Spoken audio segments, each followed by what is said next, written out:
The alarm sound filled the bridge of the TDF Vengeance.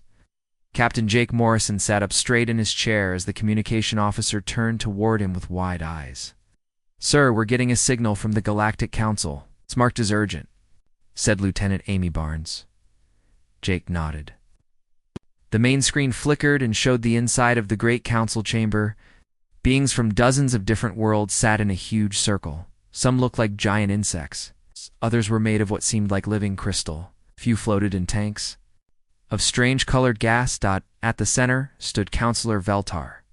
He was tall and thin with blue skin and 4 arms. His voice was calm, but Jake could hear worry in it. "People of Earth," Veltar began, "we need your help." Jake felt his crew shift. Behind him, in the 50 years since humans had joined the galactic community, they had never been asked to help with military matters. Most aliens thought humans were too dangerous. Earth was classified as a death world, a planet so harsh that most species could not even visit it. "The Zephyrian colonies are under attack," Veltar continued. "A known enemy is destroying their worlds. They've asked for military aid, but our forces are not enough." On the screen, images appeared of beautiful crystal cities. Then the images changed to show the same cities reduced to melted glass and twisted metal. Jake's jaw tightened. "The Zephyrians are peaceful people," Veltar said. "They have no weapons, no armies. They need warriors who can fight an enemy we do not understand." Jake leaned forward. "What about the Corvani battle fleets? Or the Vexstar warriors?" Veltar's expression grew grim. "The Corvani ships are powerful, but slow. Yes. The Vexstar are brave, but too few. This enemy is unlike anything we have seen before. They adapt quickly. They learn from each battle." The counselor paused and looked directly at Jake through the screen. "We need soldiers who think differently, who fight in ways our enemies cannot predict. We need Deathworlders." A murmur went through the council chamber. Jake could see that many of the alien representatives looked uncomfortable. Humans had a reputation in the galaxy. They were known as the species that had turned a deadly world into a garden.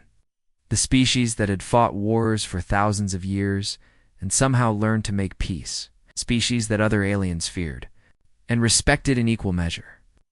"Captain Morrison," Veltar said, "will Earth help us?" Jake looked at his crew. Amy Barnes had been with him for 5 years. She was smart and quick in a fight. Kyle Rodriguez, his chief engineer, could fix anything and had once built a working weapon from spare parts and a coffee maker. Dr. Lisa Parker ran the medical bay and had saved more lives than Jake could count. They were good people. More than that, they were his people. And right now, somewhere in the galaxy, peaceful beings were dying because they could not fight back. "We'll help," Jake said simply. Relief flooded Veltar's face. "Thank you, Captain. We're sending you the coordinates of the Zephyrian homeworld. High Harmonizer Silvera is waiting to brief you on the situation." The transmission ended. Jake turned to his crew. Amy set course for Zephyrian space. Asked. "Speed." "Yes, sir," Amy replied, her fingers already dancing over her console. "Kyle, I want the ship ready for anything. Check all weapon systems and make sure our shields are at full power." "On it, Captain," Kyle said and headed for the door. "Lisa, prepare the medical bay. We might be bringing back wounded." Dr. Parker nodded. "I'll get extra supplies ready." As his crew hurried to their tasks, Jake stared out at the stars. The Vengeance was not the largest ship in the galaxy. It was not the most advanced. But it was human-built, and that meant it was tough. More importantly, it was crewed by humans, and that meant it would not give up. The journey to Zephyrian space took 3 days. During that time, Jake studied everything the Galactic Council had sent about the attacks. The enemy ships were strange. They seemed to be alive, changing shape during battle. They consumed metal and crystal, growing larger after each victory. The aliens called them Devourers. Captain Amy called from her station. "We're approaching the Zephyrian system." Jake looked at the main screen. Ahead lay a beautiful blue-green world surrounded by several moons. But something was wrong. Space around the planet was filled with debris. Pieces of destroyed ships floated in the darkness. Sir, Amy said quietly, I'm detecting 3 destroyed Zephyrian colonies in the outer system, and Captain... there are no life signs. Jake's hands clenched into fists. They were too late to save those people, but maybe they could save the rest. Take us to the homeworld, he ordered, and Amy, send a message to Earth. Tell them we might need more ships. As the Vengeance moved toward the Zephyrian homeworld, Jake thought about what Veltar had said. The galaxy needed warriors who thought differently, who fought in ways their enemies could not predict. Well, they had come to the right species. Humans had been fighting for survival since they first walked upright on the African plains. They had learned to hunt predators larger and stronger than themselves. They had survived ice ages and plagues and wars that should have destroyed them. Now, it was time to show the galaxy what Deathworlders could do. The ship flew on through the darkness, carrying its human crew toward a battle that would change the fate of countless worlds. Jake Morrison did not know it yet, but he was about to become the most famous human in galactic history. Behind them, Earth began preparing its other ships for war. The TDF Vengeance dropped out of faster-than-light travel at the edge of the Kepler 442 system. What Jake Morrison saw on the main screen made his stomach turn, where 3 Zephyrian colonies should have been. Only twisted metal and cooling slag remained. The beautiful crystal cities he had seen in the council briefings were gone. In their place were ugly scars on the surfaces of 3 moons. My God, whispered Dr. Lisa Parker from beside him. Amy, scan for survivors, Jake ordered. Lieutenant. Amy Barnes worked quickly at her station. So after a few minutes, she shook her head. Nothing, Captain. No life signs at all. Jake stared at the destruction. Millions of beings had lived in those colonies. Wow. They were all dead. Sir, came Kyle Rodriguez's voice over the CUM system. You need to see this. I'm picking up some strange readings from the debris. On our way, Jake replied. They found Kyle in the main lab, bent over a computer terminal. His usually cheerful face was grim. Captain, I've been analyzing the wreckage, Kyle said. This wasn't done by normal weapons. Look at this. He pointed to images on the screen. The metal wasn't just melted or broken. It looked like it had been partially eaten. Huge chunks were missing, as if something had taken bites out of the structure. What could do this? Amy asked. I don't know, Kyle admitted. But whatever it was, it consumed most of the metal and crystal, almost like it was feeding. A new alarm sounded. Amy rushed back to the bridge with Jake close behind. Report, Jake snapped. A ship is approaching from the inner system, Amy said. It's Zephyrion. On the screen appeared a vessel unlike anything Jake had ever seen. It looked like it was made of living crystal that shifted and changed color as they watched. The ship was beautiful but fragile-looking. Incoming transmission, Amy reported. Put it through. The screen showed the interior of the alien ship. Being standing there was tall and thin, with skin that looked like purple crystal. When she spoke, her voice was like musical notes. I am High Harmonizer Silvera of the Zephyrian people, she said. The translation device made her words sound sad and tired. Are you the warriors from Earth? I'm Captain Jake Morrison, he replied. We came as soon as we got the Council's message. I'm sorry we're too late for your colonies. Silvera's crystal features seemed to dim. 3 million souls lost. We do not understand this enemy. They take everything and give nothing back. They do not even try to communicate. Tell me what happened, Jake said gently. The alien's form shimmered as she composed herself. The attackers came from beyond the galactic rim, ships that seemed alive. When our people tried to talk to them, they simply began destroying everything. They consumed our cities and our ships. Each victory made them larger and stronger. Jake exchanged glances with his crew. Can you show us recordings of the attacks? Silvera nodded. The screen changed to show the first battle. Jake watched in growing horror as strange shifting ships attacked the crystal cities. The ships seemed to flow like liquid metal, changing shape constantly. When Zephyrian defense ships tried to fight back, the alien vessels simply absorbed the weapon's fire and grew larger. They learned, Silvera explained. Each tactic we tried, they adapted to counter our people. We're not warriors, Captain Morrison. We have never needed to be. We seek harmony with all life. Jake could see the problem immediately. The Zephyrians. had no experience with war. Their ships were built for exploration and trade, not combat. Their people were peaceful by nature. "How many of these enemy ships have you seen?" Amy asked. "The first attack was 12 vessels," Silvera replied. "But when they defeated our outer defenses, they had grown to 18. They destroyed the second colony. There were 12. They multiply by consuming what they destroy." Jake felt a chill run down his spine. An enemy that got stronger with each victory was every military commander's worst nightmare. "We call them Devourers," Silvera continued. "They appear to be part machine, part living organism. Our scientists believe they are preparing our worlds for something else to follow." "Preparing them how?" Dr. Parker asked. "They strip away all metal and crystal, leaving only organic matter behind. Then they seem to seed the atmosphere with strange particles. We do not know why." Jake was quiet for a moment, thinking. Made a decision. "Hi, Harmonizer. We need to see one of these Devourers up close. Can you guide us to where they might be found?" Silvera looked worried. "These beings destroyed 3 colonies in days. Your single ship won't attack?" "Them head on," Jake finished. "We're going to watch them first. Learn how they fight. Humans are good at that." It took 6 hours to reach the system's edge where long-range sensors had detected Devourer activity. Jake ordered the ship to silent running, using minimal power to avoid detection. "There," Amy whispered, pointing at the main screen. A single Devourer ship hung in space near an asteroid field. It was about the size of the Vengeance, but its shape kept changing. As they watched, tentacle-like appendages reached out to grab asteroids. The rocky masses were drawn into the ship's body and seemed to dissolve. "It's feeding," Kyle breathed. Jake studied the alien vessel carefully. It moved smoothly, but seemed to follow predictable patterns. More importantly, it showed no sign of having detected them. "Me. Can you get closer without being seen?" "I think so, Captain. The asteroid field will give us cover." For the next hour, they observed the Devourer. Jake began to understand how it fought. The ship was powerful and adaptable, but it seemed to rely on absorbing enemy fire rather than avoiding it.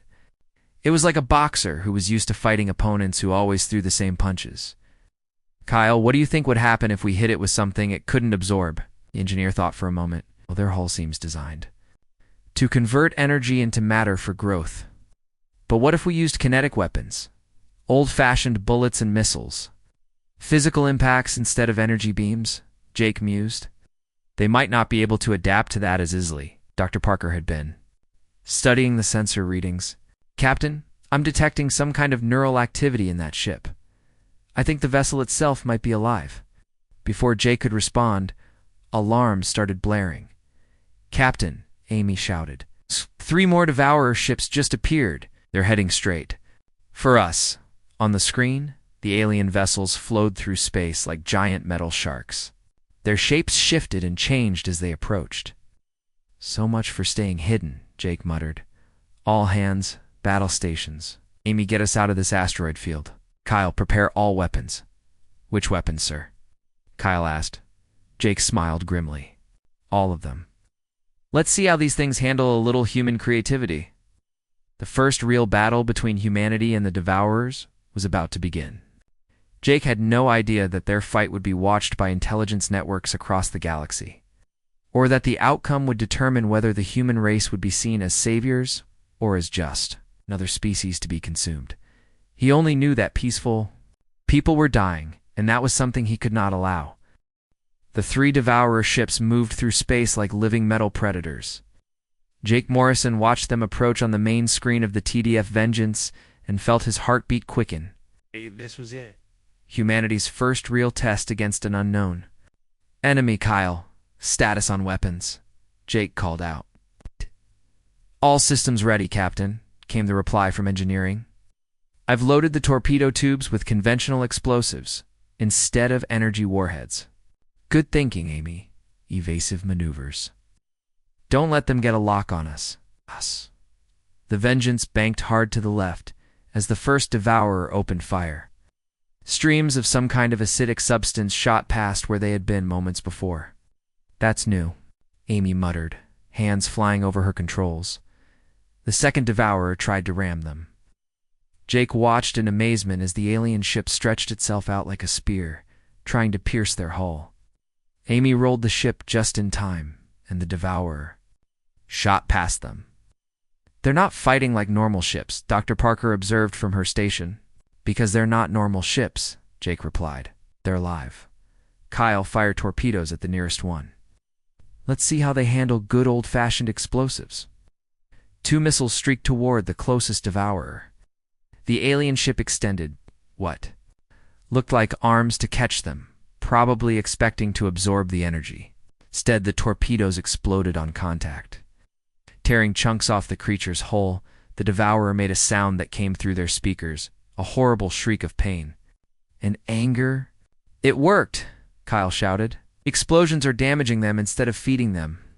But Jake's moment of satisfaction was short-lived. The wounded Devourer was already healing itself, using metal from the asteroids around them to patch its spat. Hull. Worse, all 3 alien ships were now focusing on the Vengeance with obvious fury. "They're learning," Amy warned. "The other 2 are staying back, watching how we fight." Jake gritted his teeth. This was the problem with fighting an enemy that adapted. Every trick would only work once. "Change tactics," he ordered. "Amy, take us into the asteroid field. Use the rocks as cover." The Vengeance dove between the floating chunks of stone and metal. The Devourers followed, but their larger size made them clumsy in the tight spaces. "Kyle, can you rig some of these asteroids to explode?" "Already on it, Captain." Firing mining charges now, small devices shot out from the ship and attached 2 nearby asteroids. When the first Devourer came around a large rock, Kyle triggered the charges. The explosion sent chunks of stone flying into the alien ship's hull. But instead of being damaged, the Devourer simply absorbed the debris and grew larger. "Damn," Jake muttered. "Physical matter feeds them just like energy does." The second Devourer had found a way around the asteroid field, stretched itself thin and flowed between the rocks like a giant metal snake. Jake could see it would reach them in seconds. "Amy, emergency ascent. Get us above the field." The Vengeance shot upward, just as the snake-like Devourer struck where they had been. But now they were in open space again, exposed to all 3 enemies. Captain came Silvera's voice over the com. "We're sending help. 3 of our ships are approaching your position. Tell them to stay back," Jake ordered quickly. "These things get stronger by eating ships." But it was too late. 3 beautiful crystal ships appeared on the edge of the battle. The Devourers immediately changed course toward them, attracted by the large amounts of metal and crystal in their hulls. "No," Jake shouted. "Amy, intercept course. We have to protect them." The Vengeance raced toward the Zephyrian ships, but the Devourers were faster. Jake watched in horror as the alien creatures fell upon the crystal vessels like wolves on sheep. The first Zephyrian ship tried to retreat, but a Devourer wrapped around it like an octopus. Within seconds, the beautiful crystal hull was being dissolved and absorbed. The ship's death cry was like a musical instrument being broken. "Kyle, everything we've got." Now, the Vengeance opened fire with every weapon it had. Missiles, bullets, energy beams, even the mining charges, everything shot toward the Devourers. Some attacks were absorbed, others caused damage, but it wasn't enough. 2 of the Zephyrian ships were gone. The third was trying to escape, but a Devourer was gaining on it. Jake made a decision that would have horrified most galactic commanders, but felt natural to a human. "Amy, ramming speed. Take us right into that thing, sir." Amy's voice was tight with stress. "You heard me? We're going to ram it. But at the last second, we're going to eject our fuel tanks and detonate them." Amy's eyes widened as she understood. "A suicide run that isn't actually suicide." "Exactly, Kyle. Prepare to jettison fuel tanks on my mark. Set them to explode 3 seconds after release." The Vengeance shot toward the Devourer that was chasing the last Zephyrian ship. The alien creature saw them coming and began to change shape, preparing to absorb the impact. "Now," Jake shouted. Amy pulled back hard on the controls, while Kyle jettisoned their fuel tanks. The Vengeance shot upward as the explosive fuel containers continued on their original course. The Devourer, expecting to catch a ship, instead found itself swallowing several tons of highly explosive fuel. The explosion lit up space like a small star. When the light faded, pieces of the Devourer were scattered across several kilometers. Did we get it? Amy asked. Her answer came as the scattered pieces began moving toward each other. The Devourer was trying to reassemble itself. Persistent little bastards, Jake muttered. Then he had an idea. Kyle, do we have any electromagnetic pulse devices? Few, but they're meant for disabling electronics. These things are part machine. It might scramble their ability to reform. The EMP devices streaked toward the scattered Devourer pieces just as they were almost back together. The electromagnetic pulse washed over them, and the alien fragments suddenly stopped moving. It worked. Kyle cheered, but Jake was already looking at the other two Devourers. They had grown larger by consuming the Zephyrian ships and were now turning their attention back to the Vengeance. Silvera, Jake called over the cum, get your remaining ship out of here. We'll handle these two, Captain Morrison, the Zephyrians. The musical voice was filled with sadness. We cannot ask you to sacrifice yourselves for us. You're not asking, Jake replied. We're volunteering. It's what humans do. The battle continued for another hour. Jake used every dirty trick he could think of.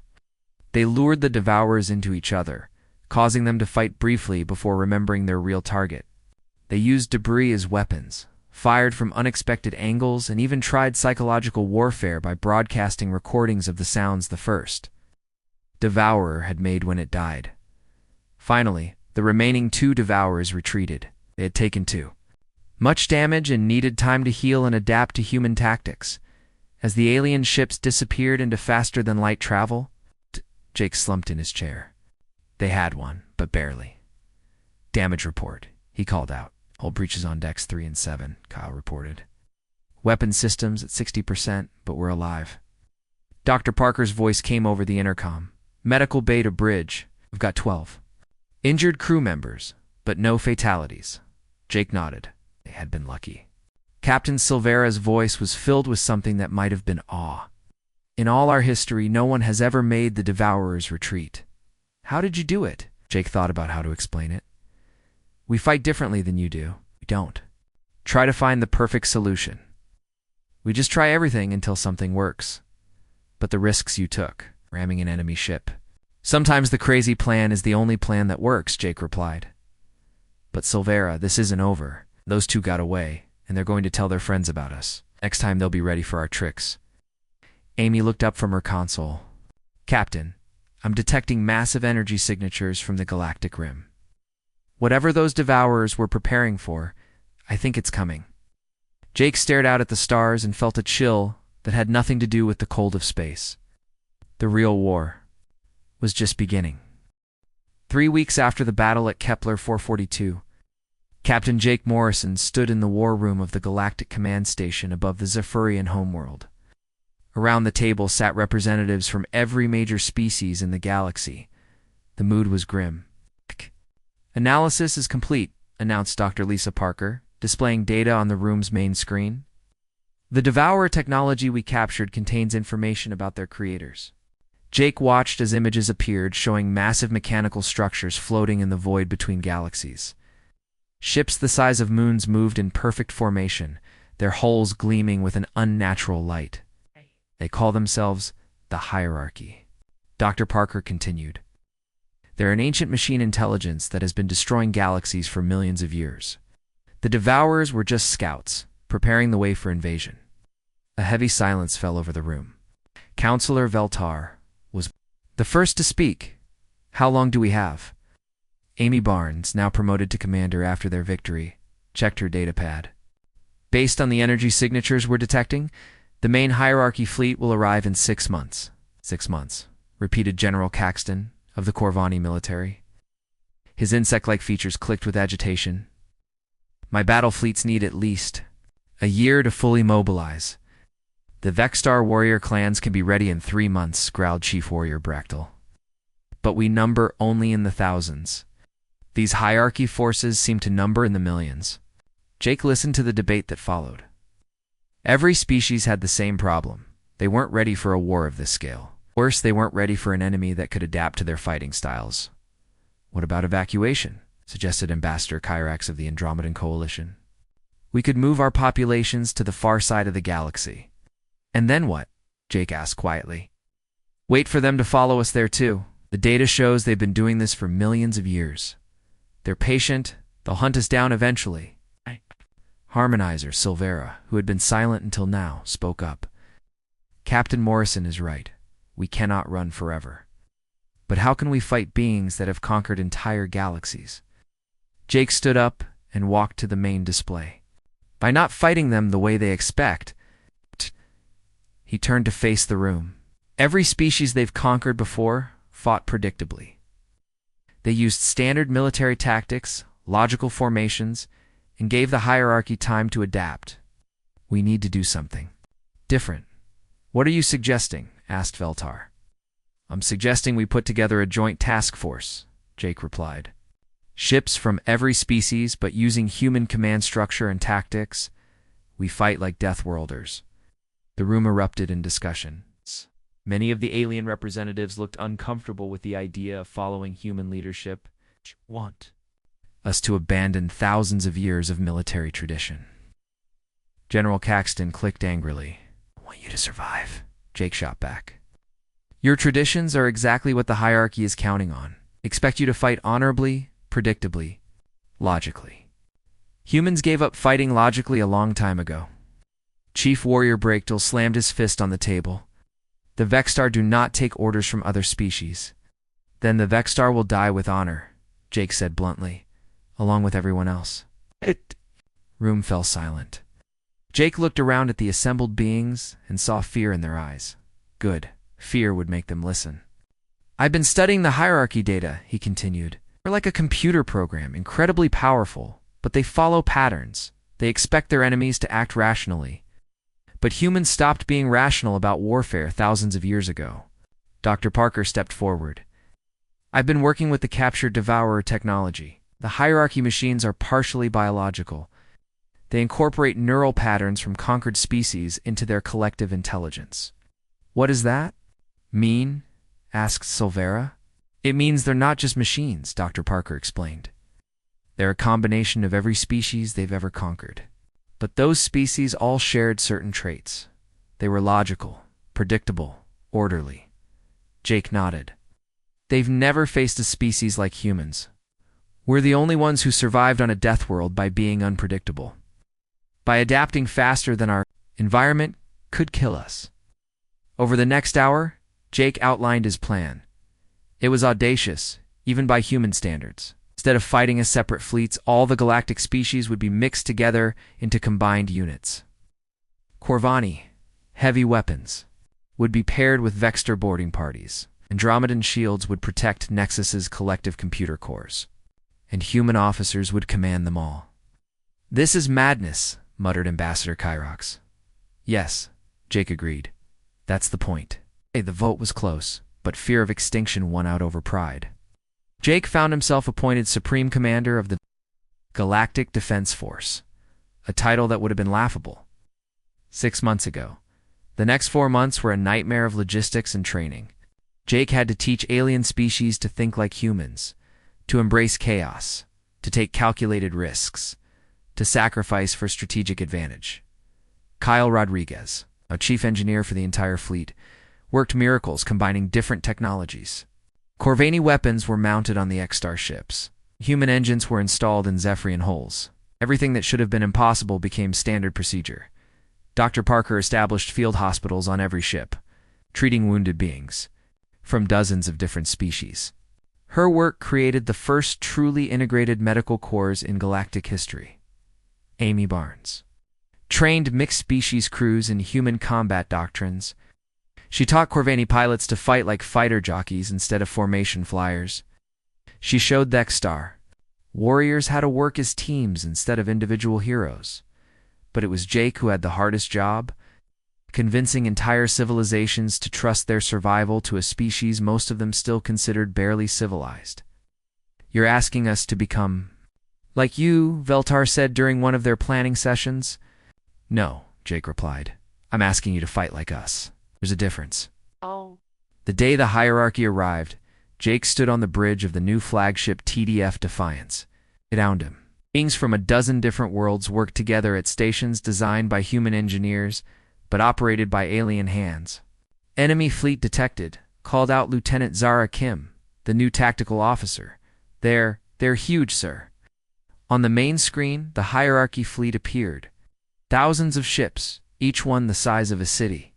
They moved in perfect formation. Like a mechanical dance? All ships, this is Commander Morrison. Jake spoke into the com. Remember your training. Stay unpredictable. Fight dirty. Make them regret coming to our galaxy. The response came back in dozens of different languages, but the meaning was the same. They were ready as the two fleets approached each other. Jake thought about what they were attempting. They were going to fight the most successful military force in galactic history using tactics that most civilized beings would consider barbaric. Sir, Amy called from her station. The hierarchy is sending a transmission. Put it through. The screen showed a being that was more machine than organic. Its voice was cold and mechanical. We are the hierarchy. You will be processed. Resistance is futile. Jake smiled grimly. This is Captain Jake Morrison of the Terran Defense Force. We have a message for you too. He paused, thinking of all the species counting on him, all the worlds that would die if they failed. Welcome to hell. The greatest battle in galactic history was about to begin.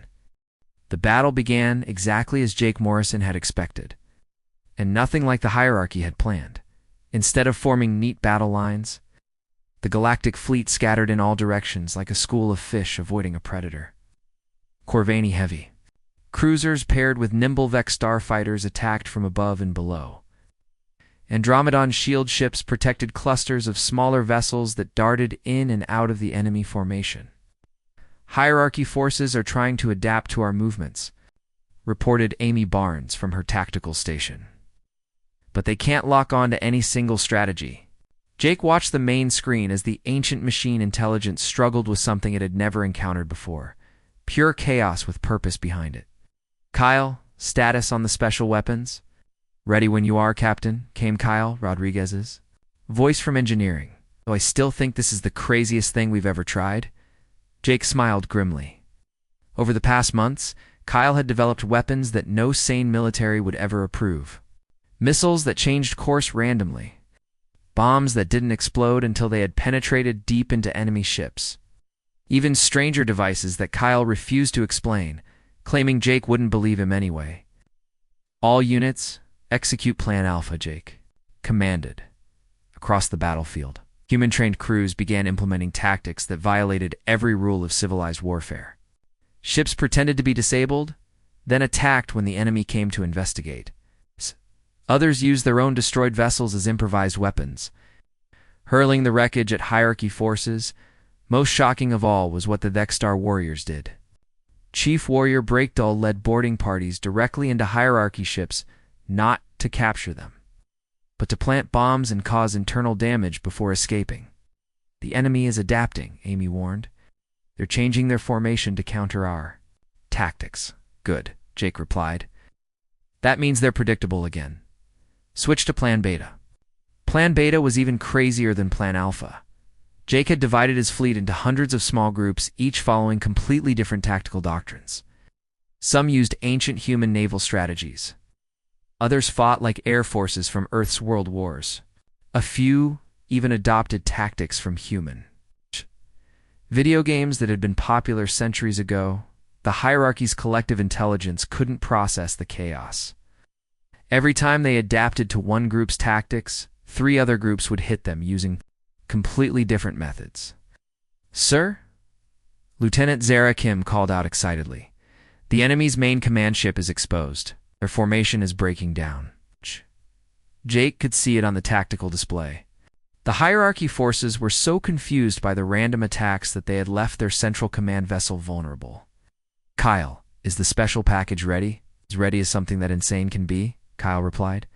The special package was Dr. Lisa, Parker's greatest achievement and most dangerous creation.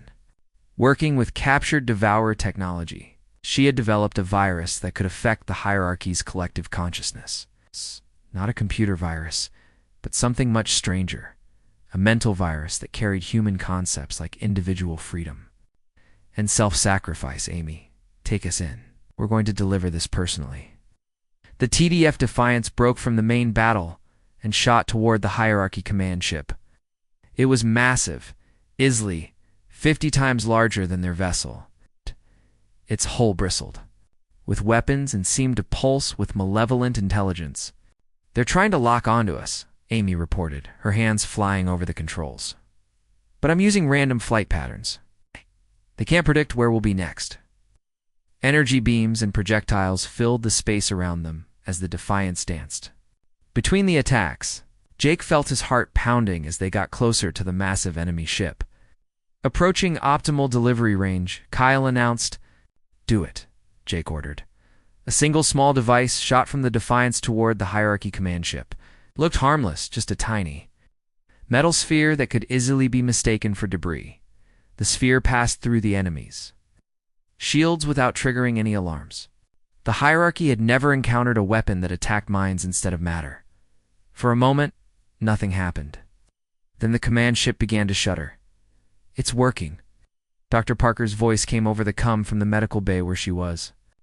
"Monitoring the virus's effects, the Hierarchy Collective is experiencing something they've never felt before. Individual thoughts." On the main screen, Jake could see the effects spreading. Hierarchy ships began breaking formation as individual components of their collective minds started thinking for themselves. Some ships stopped fighting entirely. Others turned on their neighbors as different parts of the collective developed. Conflicting ideas. But Jake knew the virus wouldn't last long. The Hierarchy was too ancient and too powerful to be defeated by a single weapon. "All ships, press the attack," he commanded. "We have maybe 10 minutes before they adapt." The Galactic fleet surged forward, taking advantage of the enemy's confusion. In those precious minutes, they destroyed more Hierarchy ships than in all the previous battles combined. Then the enemy began to recover. "Sir," Amy said quietly, "they're adapting to the virus. Their collective is reasserting control." Jake watched as the Hierarchy forces began to regroup, but something had changed. They were no longer moving with their previous mechanical precision. The virus had planted seeds of individual thought that couldn't be completely erased. "Attention all Hierarchy forces," Jake broadcast on all frequencies. "This is Captain Jake Morrison of Earth.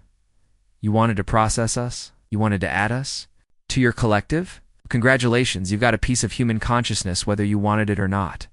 The reply came from dozens of Hierarchy ships at once, but the voices were no longer perfectly synchronized.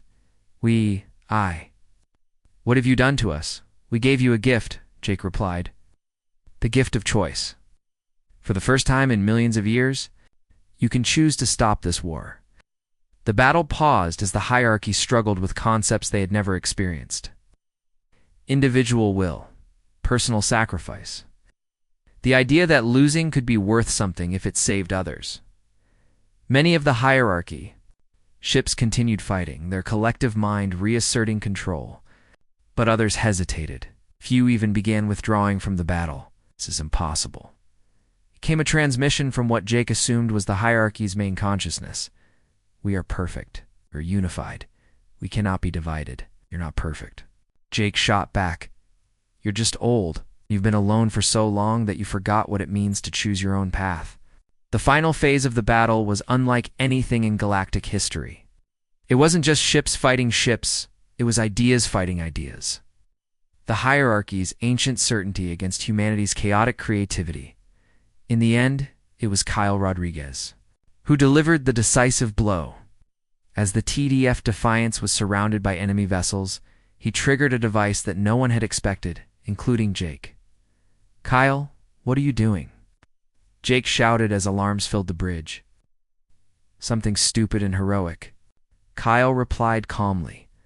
"Tell my family I love them." The Defiance exploded in a blast that tore through space itself. But instead of destruction, the explosion created something impossible, a rift in reality that began sucking the current Hierarchy fleet into whatever lay beyond normal space. As Jake and his crew materialized in the escape pods, Kyle had been thorough. In his planning, they watched the enemy fleet being pulled into the void. The rift is closing, Amy reported from her pod. The hierarchy forces are ... They're gone. Oh. But even as victory settled over the galactic fleet, Jake felt no satisfaction. Too many good people had died. Too many species had paid a terrible price. 6 months later, Jake stood in the same war room where the alliance had been forged. But now it wasn't a war room anymore. It was the center of a new galactic government based on cooperation rather than fear. Amy Barnes commanded the integrated galactic fleet, teaching alien species to fight like humans when necessary and to make peace like humans when possible. Dr. Parker ran medical facilities throughout the galaxy, proving that Deathworlders could heal as well as they could fight. Kyle Rodriguez had survived his heroic sacrifice thanks to transport technology he had secretly built into his explosive device. He now headed the Galactic Engineering Corps, building impossible things for species who were learning to think beyond the possible. But it was the philosophical changes that mattered most. The hierarchy virus had spread beyond the enemy fleet. Throughout the galaxy, species were discovering the human concepts of individual choice and voluntary sacrifice. The old rigid civilizations were becoming more flexible, more creative, more willing to take risks for the greater good. Captain Morrison, High Harmonizer Silvera, said during one of their meetings, "You have changed us all. You're no longer the same species we were before we met you." Jake looked out at the stars through the station's viewport. "It's good," he said, "because the galaxy is a dangerous place. And the only way to survive dangerous places is to become a little dangerous. Yourself. Does that make us all Deathworlders now?" Jake smiled. "Welcome to the club." Far away, on dozens of worlds, species that had never known war were learning to fight. Species that had never known chaos were learning to adapt. And somewhere in the void between galaxies, the scattered remnants of the hierarchy collective drifted through space, each component thinking its own thoughts for the first time in eons. The age of the Deathworlders had begun, and the galaxy would never be the same.